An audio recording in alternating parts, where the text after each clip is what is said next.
Welcome to the Reality Check podcast. I'm Zachary Phillips. The theme of today's episode is talking about protecting your mental state at all costs, as well as the fact that you have the ability to change yourself for the better. The idea that you are what you eat is literally true. I mean, what you put into your body becomes you. Nothing else does. So, as it follows that if you put in crap food into your body, high fat, high sugar, processed foods, you get sick. In the same way, you are what you put into your mind. The only way that you can change or grow or anything is to learn. And learning requires putting other thoughts into your mind, by definition. If you're learning to do any new task, you're going to be putting other people's thoughts into your mind with the goal of changing you. So with that in mind, we know that we can be changed. And if we can be changed, surely we should harness this ability to change ourselves to the best of our ability. So for me personally, I struggle with a lot of different aspects in my life that I'm really trying to overcome and to get better at. And given my past with basically a neglectful father who wasn't there for me, I've had issues with discipline and focus and attention to detail and getting stuff done. So one of the people that I choose to put into my mind is Jocko Willink. His main message of discipline equals freedom couldn't be more true. And the idea is that by being disciplined, I can actually get stuff done. Which I know sounds obvious to someone on the outside, but to me, it wasn't. Given my past, given my experience, given everything else, I struggled to put things into place. I struggled to get things done, to keep it going. So by recognizing that I had an issue with discipline, I was able to find someone that was good at discipline and listen to that person to effectively continue to change myself. I suppose all of this is just a summary of you have the ability to change yourself. And the way you do that is by surrounding yourself with people that are who you want to be. Take advice in areas from people that are at the level that you want to get to, or as close to there as possible. If you want to get big in the gym, speak to someone who's already big in the gym. If you're training jiu-jitsu and you want to get good at jiu-jitsu, watch the people that are good. Watch competition footage of the top people. Why? Because they're doing the techniques the way that they're supposed to be done on expert resisting opponents. If you want to get good at writing, read good authors and practice doing all of this stuff yourself. The point I'm trying to get across is if you want to get good at something, you need to be around people that are inspiring that. And that's not just in person, but it's also the shows that you listen to, the sources of information that you take in. I feel like a bit of a hypocrite with my use of social media, because although I'm on it, I also despise it. And it's not because of anyone that I know in particular or anything really in its own account. But I do despise it because of the way it's used. People will tag, share, and post a whole bunch of stuff that the goal of which is to... They don't really have a goal. They're sharing it without thought. Think of your own usage, and I can't help but think of my usage. I'll see something and bam, instantly like, instantly tag, instantly share. And basically I'm projecting my viewpoint in that split second to the world. It's not thought out. It's just an expression of me. Now, I can see the appeal of this, don't get me wrong. We like that expression and we want to express to other people parts of ourselves and with the world. And I get that social side of things, but there's a problem with it. And the problem is that you're putting your thoughts out there for other people to see, and they're putting them out there for you to see. So when random images pop up on your feed, you're being shown the split-second decisions that aren't really that thought out of people in your life or the groups that you follow. And not only that, the images, the particular thoughts that you get shown are shown to you by the platform.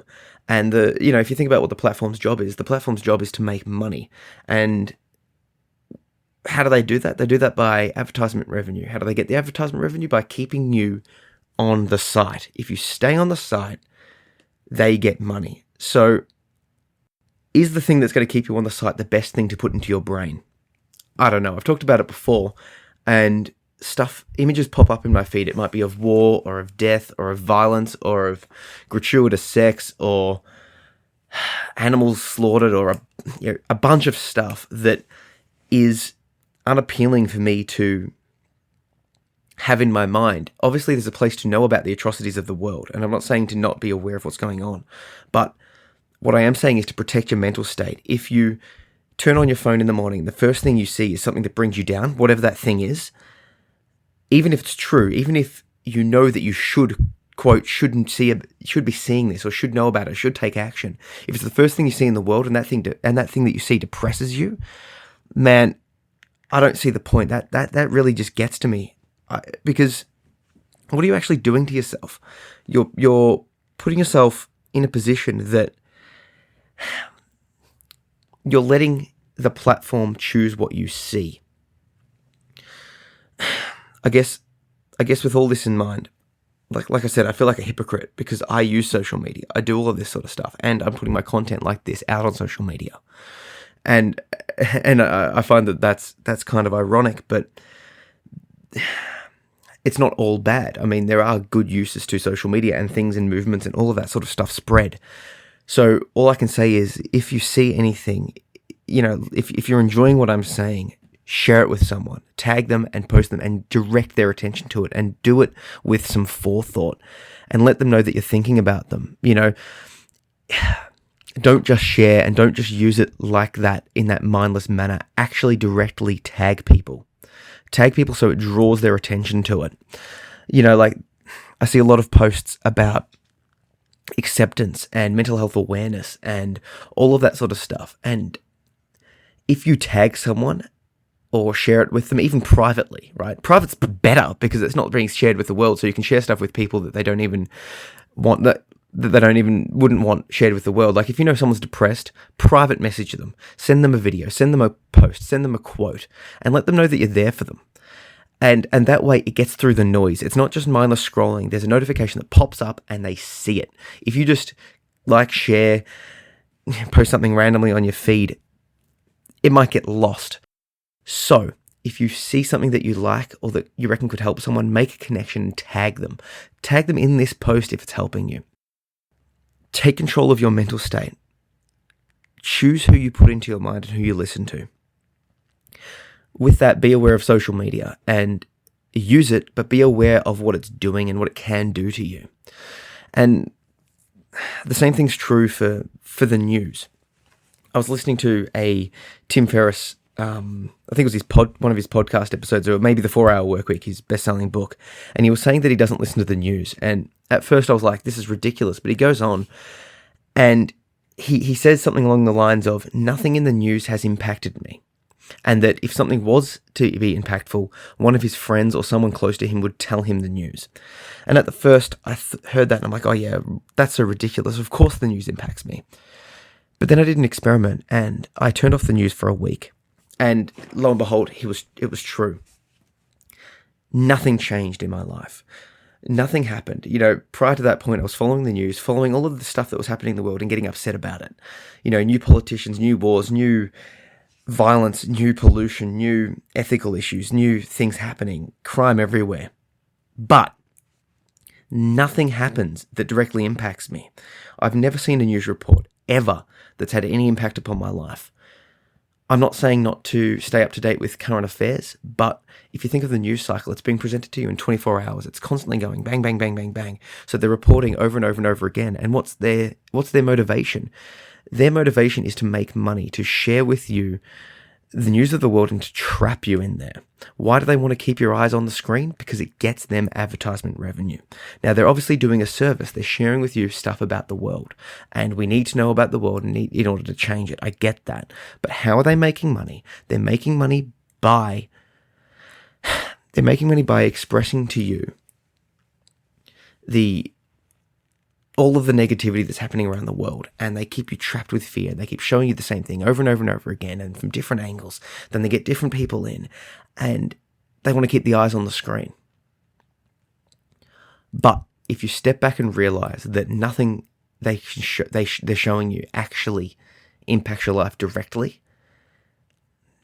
they start to lose their power, and you can step back from it, and you can start to perceive the world in a way that's a bit more true to the fact. Rather than watching the news every night, watch it once per week. Or if it's upsetting you, guard your mental state and don't watch it at all. You need to find what suits you best. I think that if you're producing something of good quality, whether it be art or music or literature, or you're volunteering, or you're doing some good for the world, and something's stopping you from doing that, guard your mental state and get back to it. I think everyone should be aware of what's happening in the world, and there's a lot of disgusting things, but if that knowledge or that constant reminding of it gets to you and stops you from producing, turn that off. It's not worth it to your mental state. I keep up to date with the news maybe once per week, and I don't need to do it anymore. Even that's probably too much, because I'm aware that there's violence, and there's crime, and there's pollution, and there's global warming, and there's war, and there's terrorism, and there's oligarchs and pedophilia in the church, and a whole bunch of stuff that's happening in the world. It's messed up. Do I need to be aware of it all the time? No. What I need to do is make a place mentally for myself that I can get into the best state to focus, and the best state to produce, and the best state to create, and then put out that content and help people with it. The best that I can do for other people is to look after my own mental state, and then to get after it and to express with the world something that I think that can help.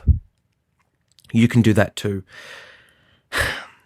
Share, if you don't want to share your own voice, share someone else's that best explains what you feel about the world.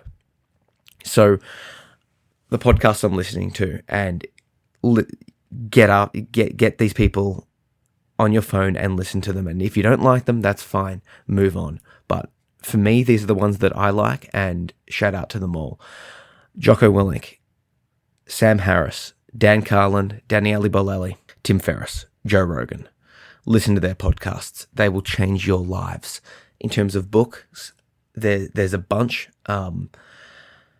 Read everything and read widely, because through reading, you can live someone else's life. I often say to a bunch of the people, you'll never get to live someone else's life. You'll never get to see the world through their eyes. You'll never get to see any form of anything beyond who you are unless you read. And the analogy I like to use is, consider when you see two people arguing about a topic, and they've both got people following them, they've both got people believing them, they've both got scientific evidence supporting their opinion, and they both have held this opinion for years. For all intents and purposes, they believe themselves to be correct, and their followers believe them to be correct. There's a whole movement behind them that suggests that their point of view is correct, and yet they're arguing with each other. If they're arguing with each other, they disagree with each other, how can they both be correct? And obviously we're drawing on moral subjectivity, and the point of that is both parties feel like they can be correct, and yet they're both wrong.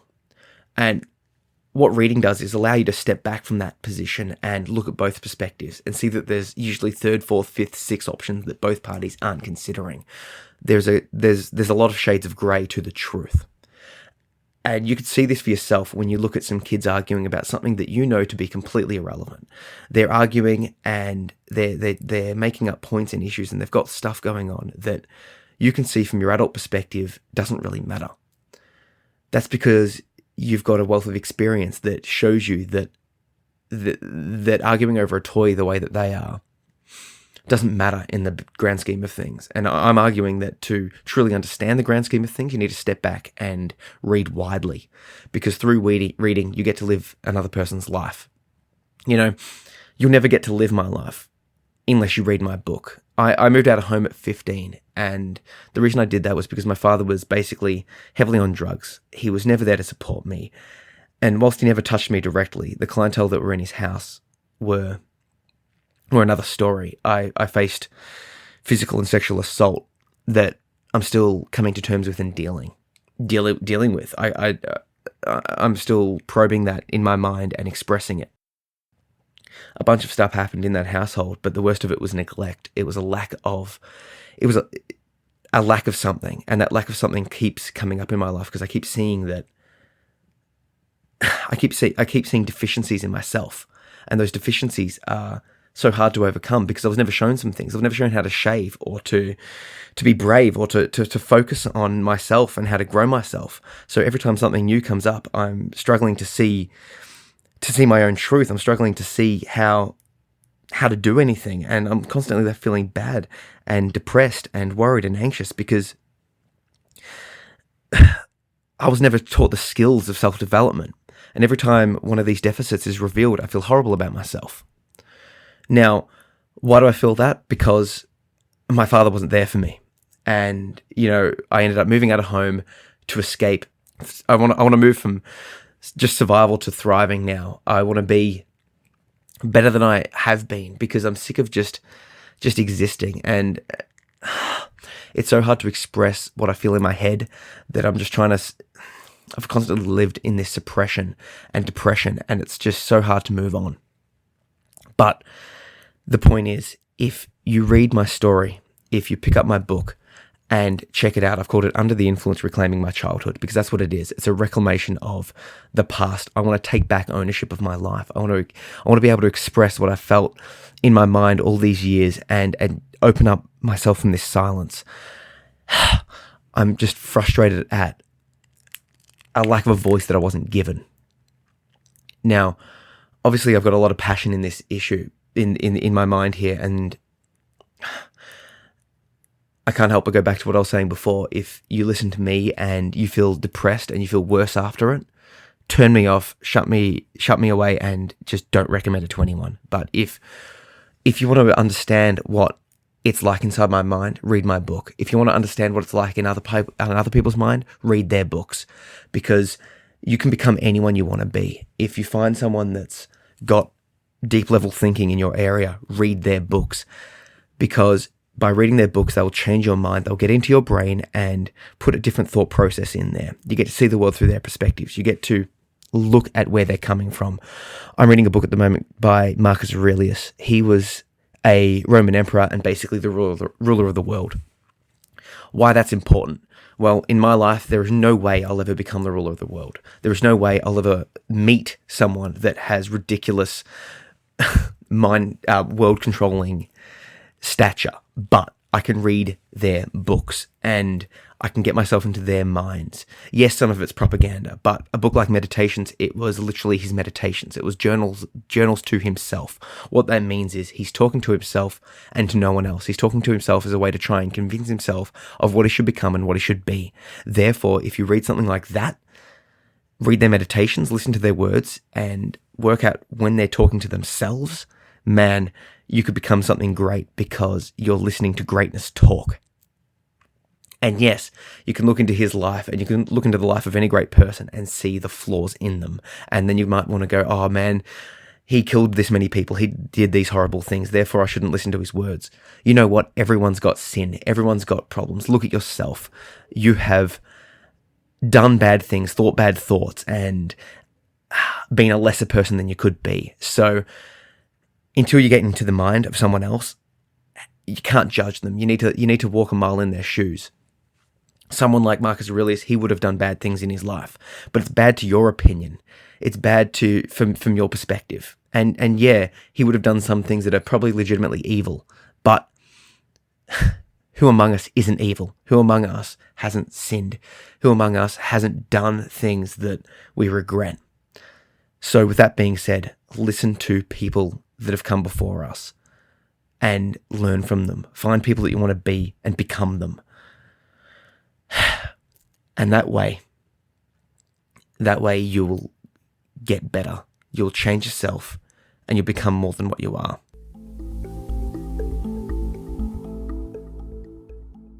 If you like what I'm doing here, you can follow me on Instagram, Facebook and Twitter at Zach P. Phillips, or check out my blog, podcast, fiction and poetry on zachary-phillips.com. Together, we can make a difference.